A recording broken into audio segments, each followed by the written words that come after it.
Hello, my Buford Elementary Seagulls. Hope everybody is staying safe and getting some work done. We worked hard on getting you that work. Today I'm going to share with you Alice and Greta. It's written by Stephen J. Simmons and illustrated by Sid Moore. It's a tale of two witches. Once, a long time ago, two witches lived on top of a mountain.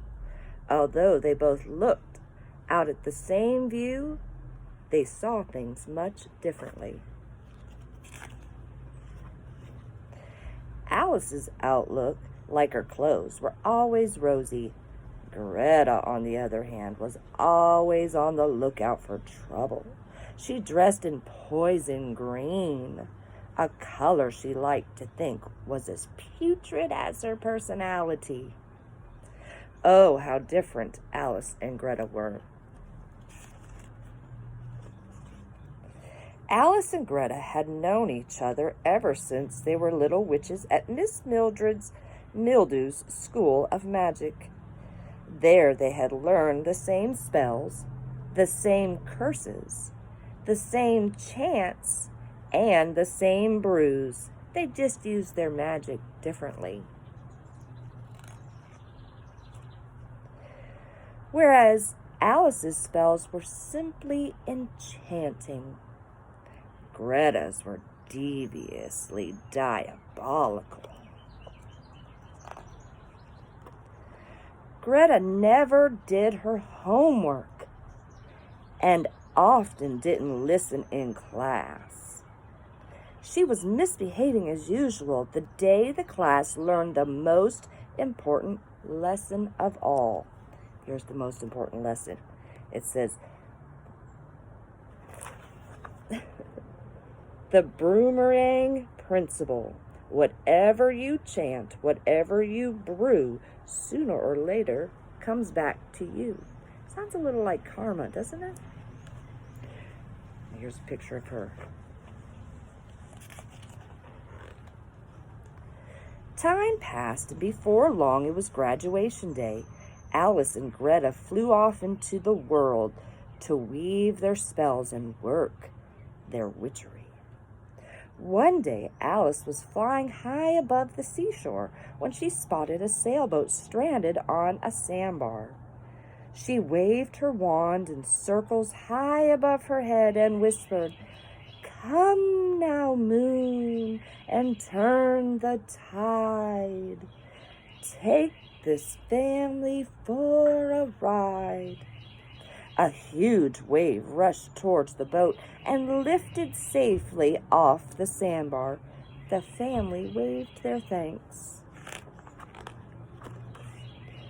On the other side of the world, Greta was using the same spell, just a little differently. She saw some children building a sandcastle on a beach. They had worked for hours on the towers, tunnels, and moat.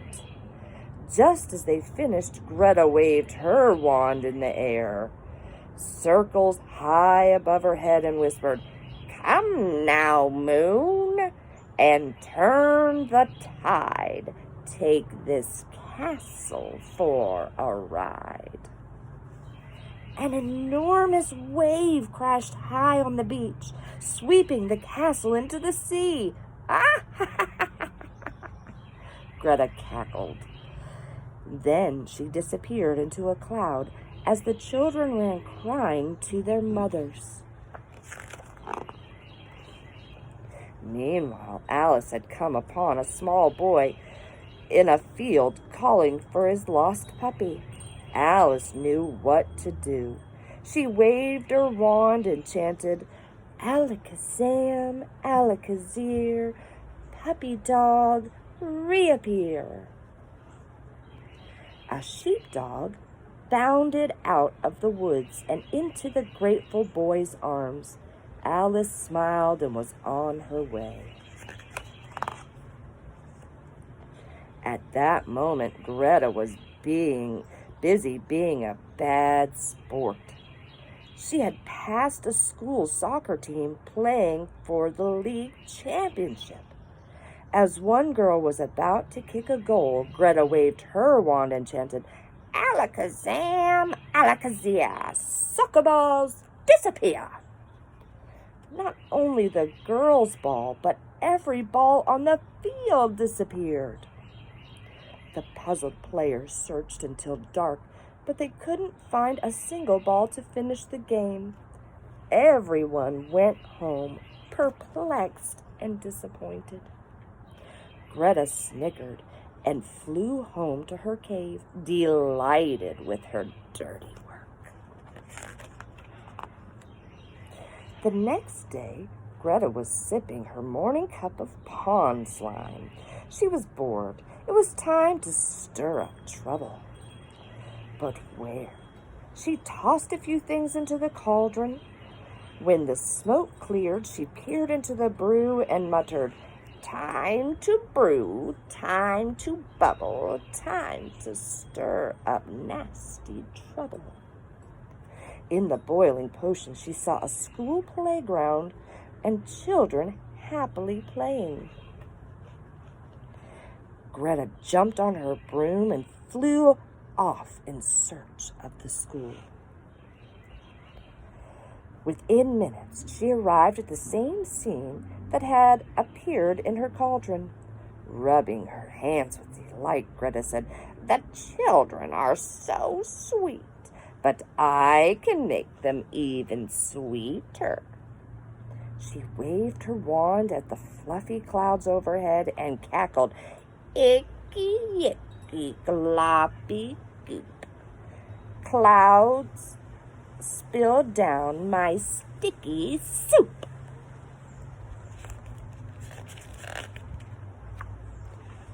With a crash and a flash, the fluffy clouds gathered overhead. They rained down millions of melting marshmallows onto the children.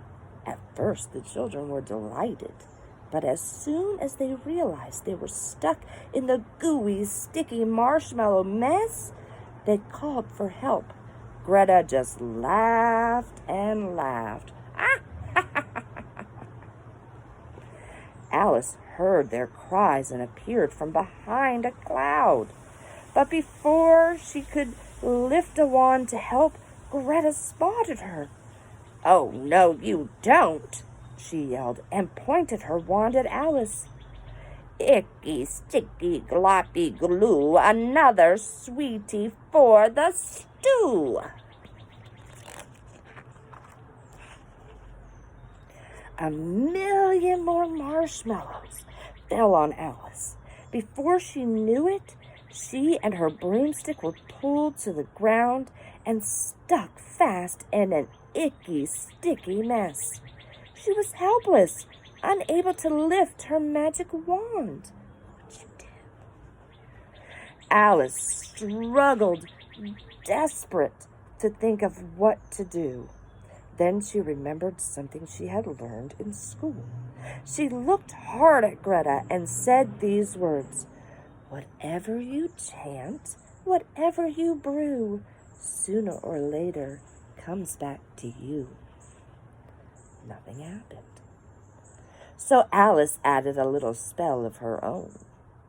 "Make it sooner, not too late. Help me now, I just can't wait."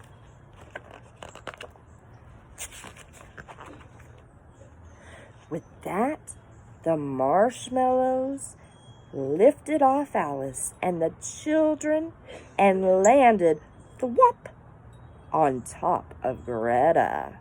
The children crowded around Alice and cheered. Yay! To this day, Alice lives in her cave on the hill, where the view just keeps getting better and better.